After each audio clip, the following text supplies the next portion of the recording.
अस्सलाम वालेकुम dear students, मैं आपकी teacher Yusra Asim, assistant professor computer science.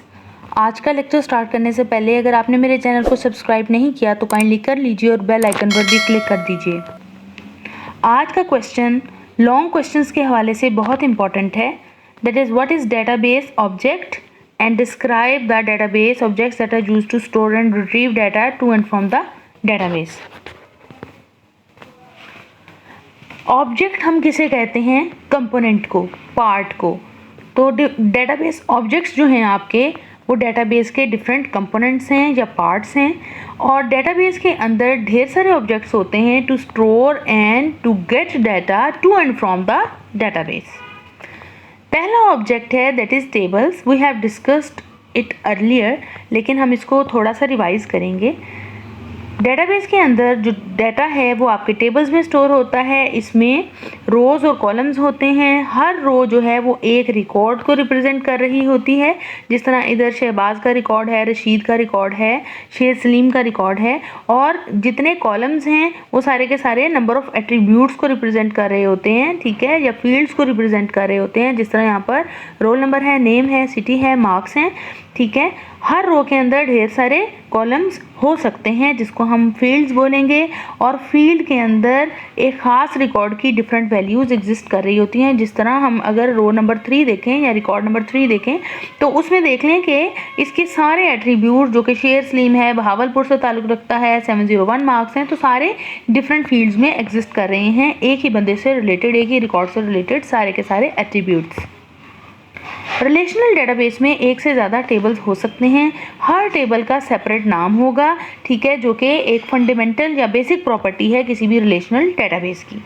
Relational database में टेबल को हम रिलेशन बोलते हैं। डिफरेंट जो टेबल्स हैं उनके दरमियान कॉमन फील्ड्स की बेस पे डिफरेंट रिलेशनशिप्स हो सकते हैं। जिस तरह हमने फॉरेन की एग्जांपल पढ़ी थी कि फॉरेन की बेस पे 2 डिफरेंट टेबल्स के दरमियान रिलेशनशिप बन जाता है, फॉरेन की बनाती है, ठीक है। और सेम जो है वैल्यूज़ वो एग्जिस्ट कर रही होती हैं डिपेंडिंग अपॉन द फॉरेन की आपके दोनों टेबल्स में, जो कि पेरेंट टेबल है, जो कि चाइल्ड टेबल है, ठीक है। सेकंड डिफरेंट ऑब्जेक्ट्स में आता है क्यूरीज। बड़ा इंपॉर्टेंट ऑब्जेक्ट है। क्यूरी का मतलब होता है क्वेश्चन या कोई क्वेश्चन या इंक्वायरी, ठीक है। क्वेश्चन लाइक स्टेटमेंट्स जो कि हम डेटाबेस मैनेजमेंट सिस्टम को देते हैं ताकि हम डिफरेंट टेबल्स में डाटा डाल सकें या एक्सट्रैक्ट कर सकें, वो क्यूरी कहलाएगी। काफ़ी पावरफुल और flexible way of selecting, filtering and sorting records provide करती है। क्यूरीज को यूज़ करते हुए हम अपने क्राइटेरिया के बेस पे डिफरेंट रिकॉर्ड को सिलेक्ट कर सकते हैं। फॉर एग्जाम्पल, आपके पास स्टूडेंट्स का टेबल है तो आप क्यूरी लिख सकते हैं कि select those records from the student table जहाँ पर लेट्स सपोज स्टार्टिंग उनका जो नाम है वो ए लेटर से हो, ठीक है, जिसमें अंबर आ जाएगी, आमना आ जाएगी एंड सो ऑन। आप इस तरह किसी भी क्राइटेरिया के बेस पे किसी भी टेबल से डिफरेंट रिकॉर्ड्स को एक्सट्रैक्ट कर सकते हैं। ये डिपेंड करता है आपकी नीड पे कि आपको किस तरह का जो है वो डाटा रिक्वायर्ड है। Design in the design view bye specifying table names, fields, criteria. Design view के अंदर आप बताते हैं कि एक टेबल के अंदर जो हैं वो कितने नंबर ऑफ़ एट्रीब्यूट्स हैं, फील्ड्स के नाम क्या हैं एंड सो ऑन, ठीक है। और आप आराम से उन चीज़ों को एक्सट्रैक्ट कर लेते हैं based upon your query. User can change data in the database that fulfill certain criteria. आप क्यूरी दे के किसी रिकॉर्ड की ख़ास स्पेसिफिक वैल्यूज़ को भी अपडेट कर सकते हैं, ठीक है। फॉर एग्जांपल, अगर आमना पहले कंप्यूटर साइंस की स्टूडेंट थी और अब उसने अपने जो सब्जेक्ट हैं वो चेंज करके बायोलॉजी रख ली है, प्री मेडिकल में आ गई है, तो आप आमना के रिकॉर्ड को क्यूरी के ज़रिए सेलेक्ट करके उसके जो सब्जेक्ट्स हैं उसमें अपडेशन कर सकते हैं कि वो अब ICS की स्टूडेंट नहीं रही और वो प्री मेडिकल में आ गई है। तो ये डिफरेंट क्यूरीज आप लगा सकते हैं। लेट्स सपोज हमने पीछे देखा था कि 3 रिकॉर्ड्स थे आपके पास और यहाँ पर टेबल में आपके पास 2 रिकॉर्ड्स आ रहे हैं और दोनों जो नाम हैं वो स्टार्टिंग विद S हैं। तो यहाँ पर देख लें कि आपने अपने नीड के अकॉर्डिंगली कि ऐसे स्टूडेंट्स का रिकॉर्ड हमारे पास आ जाए जिनके नाम S से स्टार्ट हो रहे हैं। आपने अपने रिक्वायर्ड डाटा को एक्सट्रैक्ट कर लिया टेबल में से, जहाँ के 3 रिकॉर्ड थे और आपके पास आउटपुट में 2 आए। Output of the query can be used as the source of the records for the forms or the reports. Form और report itself attribute different objects हैं आपके database के, ठीक है, और आप जो भी output receive करते हैं query से वो as a source यानी कि as an input form को भी दे सकते हैं, report को भी दे सकते हैं, ठीक है। आप डाटा को एक्सट्रैक्ट करते हैं डिफरेंट टेबल्स में, ठीक है, डिपेंडिंग अपॉन डिफरेंट क्राइटेरिया। अगर आपका जो गिवन क्राइटेरिया है रिकॉर्ड्स उस क्राइटेरिया से मैच हो गए हैं तो रिकॉर्ड्स जो हैं वो एक्सट्रैक्ट कर लिए जाते हैं क्यूरी डाटा शीट में, ठीक है।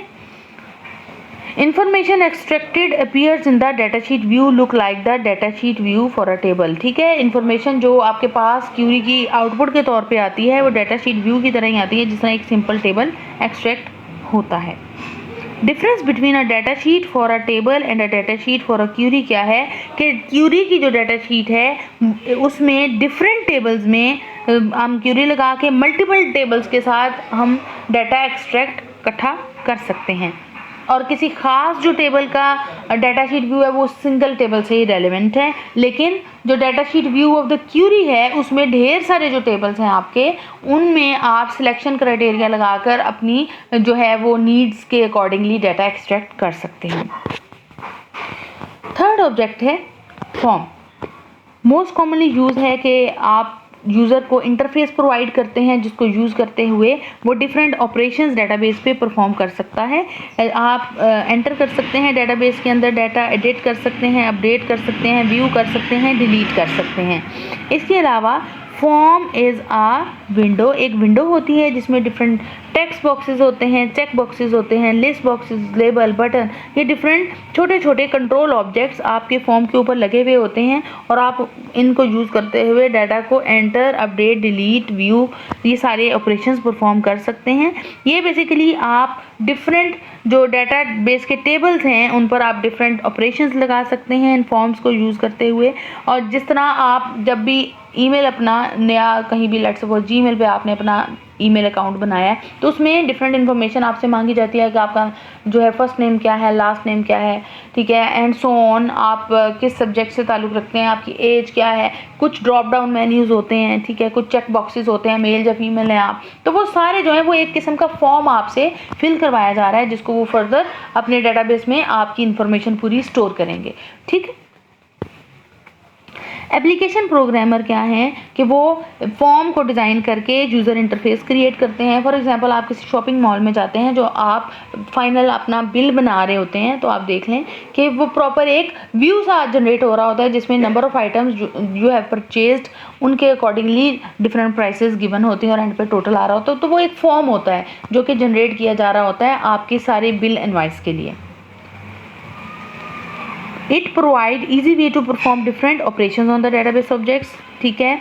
ये मल्टीपल टेबल्स को एट ए टाइम हम एक्सेस कर सकते हैं फॉर्म्स की वजह से, यूज़र फ्रेंडली होते हैं ये, ठीक है। Only data of required fields on the table can be accessed. जिस तरह आपने अपना रोल नंबर जो है वो एंटर किया तो आपका रिजल्ट आपके सामने आ गया बोर्ड की वेबसाइट से, तो उधर सिर्फ रिक्वायर्ड फील्ड क्या है, सिर्फ आपका वो जो टेक्स्ट बॉक्स के अंदर आपका रोल नंबर है। तो आप अपनी जो चॉइस है वो दे सकते हैं कि कितनी नंबर ऑफ फील्ड्स अपीयर हों जिनका डाटा हम यूज़र से लेंगे और आउटपुट प्रोड्यूस कर देंगे। तो फॉर्म हमें ये सारी चीज़ें फैसिलिटेट करते हैं, ठीक है। इसके अलावा some control objects provide features to select a value from the list of values. Let's suppose cities की लिस्ट है वो प्रोवाइड की जाती है आपको, Lahore, Faisalabad and so on, और आप अपना वहाँ से सिटी सेलेक्ट कर लेते हैं, ठीक है। आप फॉर्म पर कोई ना कोई पिक्चर भी डिस्प्ले कर सकते हैं और यूज़र को गाइडलाइंस भी डिफरेंट दी जाती हैं ताकि वो करेक्टली उस फॉर्म को यूज़ कर सकें, ठीक है। और डाटा, अब मसला क्या सिर्फ आता है कि डाटा जो कि फॉर्म में होता है हम उसको फॉर्मेट नहीं कर सकते, हम अपनी मर्ज़ी की एक प्रॉपर फॉर्मेटेड टाइप जनरेट नहीं कर सकते। ये डिसएडवांटेजेस में आएगा फॉर्म के। एंड फॉर्म्स जो हैं वो सिर्फ कंप्यूटर स्क्रीन पर ही डिस्प्ले होते हैं, आपको उसकी हार्ड कॉपी नहीं मिलती, ठीक है, क्योंकि वो फॉर्मेटेड वे में नहीं होते, तो इसलिए उनकी हार्ड कॉपी निकालने का भी एज सच फ़ायदा नहीं है। तो इस प्रॉब्लम को सॉल्व करने के लिए आई आपके पास रिपोर्ट्स, जो कि डेटाबेस का बहुत इंपॉर्टेंट ऑब्जेक्ट है। ठीक है, ये डेटाबेस से डाटा रिट्रीव करना है और आपने उसको एक प्रॉपरली फॉर्मेटेड वे में रिप्रेजेंट करना है, उसका प्रिंट लेना है, हार्ड कॉपी जनरेट करनी है। तो आपने क्या करना है, आपने रिपोर्ट्स के ऑब्जेक्ट को यूज़ करते हुए सारा काम कर लेना है। बेसिकली जो भी आपकी क्यूरी की आउटपुट आती है मल्टीपल टेबल्स को यूज़ करते हुए, इनपुट सोर्स क्या है, ठीक है, इनपुट सोर्स आपकी किसी भी क्यूरी की आउटपुट है, ठीक है, या मल्टीपल टेबल्स हैं, आप उन सब को मिलाकर आप अपना जो है रिपोर्ट जनरेट कर सकते हैं किसी खास फॉर्मेट में। ठीक है, अब फॉर्म्स में और रिपोर्ट्स में मेजर डिफरेंस क्या है। फॉर्म्स जो हैं आपके, ये बड़ा इंपॉर्टेंट शॉर्ट क्वेश्चन अलग से आपको आ सकता है। तो जो फॉर्म्स होते हैं वो डिफरेंट जो टेबल्स हैं उनमें डाटा एंटर कर सकते हैं, चेंज कर सकते हैं, व्यू कर सकते हैं। ठीक है, लेकिन जो रिपोर्ट्स होती हैं वो आपका डाटा सिर्फ रिट्रीव कर सकती हैं, गेट कर सकती हैं। ठीक है, एंटर, चेंज और ये सारी चीज़ें हम मतलब अपडेशन का जो प्रोसेस है वो नहीं कर सकते। रिपोर्ट सिर्फ रिट्रीव करेंगी, आपके डाटाबेस से डाटा गेट करेंगी और एक प्री डिफाइंड फॉर्मेट में उसकी हार्ड कॉपी आप प्रोड्यूस कर सकते हैं। फॉर्मेटेड वे में जो आउटपुट है वो हमें फॉर्म्स नहीं देते लेकिन रिपोर्ट्स देती हैं। तो ये इनका मेजर डिफरेंस है। Reports do not allow user to change data of the database, ये हमने ऑलरेडी डिस्कस किया है, and to enter any data into the database. ठीक है, ना आपने डाटा एंटर कर सकना है रिपोर्ट को यूज़ करते हुए, ना आपने डाटा में चेंज कर सकनी है। ठीक है, आपको क्या क्या अलाउ करना है रिपोर्ट्स ने, आप डिफरेंट अरेंजमेंट कर सकते हैं डिफरेंट वेज में। लैंडस्केप में आप रिपोर्ट बना लें, पोर्ट्रेट में बना लें, ठीक है, इर्द गिर्द आप उसके मार्जिन्स लगा लें, जितने मर्जी एक्सपेंड कर लें। ठीक है, ये सारी चीज़ें। फिर डिफरेंट टेबल से आप क्विकली जो है वो डाटा एक्सट्रैक्ट कर लेंगे। रिपोर्ट्स को जनरेट करते हुए आप डिफरेंट ग्राफ्स को ड्रॉ कर सकते हैं, चार्ट्स को ड्रॉ कर सकते हैं। ठीक है, और इसके अलावा आपकी जो रिपोर्ट है एक फॉर्मेटेड वे में आपके पास आउटपुट है, मल्टीपल टेबल्स को यूज़ करते हुए आई है या फिर क्यूरीज को यूज़ करते हुए उसकी एज एन आउटपुट आई है। तो आप क्या है उस रिपोर्ट को देखते हुए डिफरेंट इंपॉर्टेंट डिसीजंस ले सकते हैं। फॉर एग्जांपल जब एडमिशन टाइम पे डिफरेंट फॉर्म्स आते हैं, कुछ एफए से रिलेटेड होते हैं, कुछ pre medical, pre engineering and so on ICS से रिलेटेड होते हैं। जब आप एक रिपोर्ट जनरेट कर लेते हैं तो आपके पास जितने टोटल नंबर ऑफ फॉर्म्स आए हैं, लेट्स सपोज रिपोर्ट आपकी जो है वो इसलिए जनरेट हुई है कि कितने नंबर ऑफ टोटल फॉर्म्स जो हैं वो सारे जितने भी नंबर ऑफ आपके पास सब्जेक्ट कम्बिनेशंस हैं उनमें आ गए हैं। तो आप फर्दर डिसीजन ले सकते हैं कि आपने फर्दर कितनी नंबर ऑफ सीट्स जो हैं फिक्स करनी है उन कम्बिनेशंस के अगेंस्ट, या कहीं पे स्टॉप करना है कि ठीक है प्री मेडिकल की सीट्स फिलअप हो गई हैं तो उसका एडमिशन स्टॉप करना है एंड सो ऑन। तो जो आपकी फॉर्मेटेड वे में आउटपुट है, रिपोर्ट है, उसकी बेस पे आप ये जो है बड़ा इंपॉर्टेंट डिसीजन है कॉलेज के एडमिशन से रिलेटेड वो आप इजीली ले सकते हैं। आप इसको प्रिंट कर सकते हैं, कहीं भी ईमेल कर सकते हैं। ठीक है, बस इसमें प्रॉब्लम क्या है कि डाटा जो है वो मॉडिफाई नहीं हो सकता, न्यू डाटा रिपोर्ट के अंदर ऐड नहीं हो सकता। ठीक है, और ना ही रिपोर्ट में जो आपके पास डाटा आ गया है वो हम डिलीट कर सकते हैं। Thank you so much. आपको आज की वीडियो कैसी लगी लाजमी बताइएगा।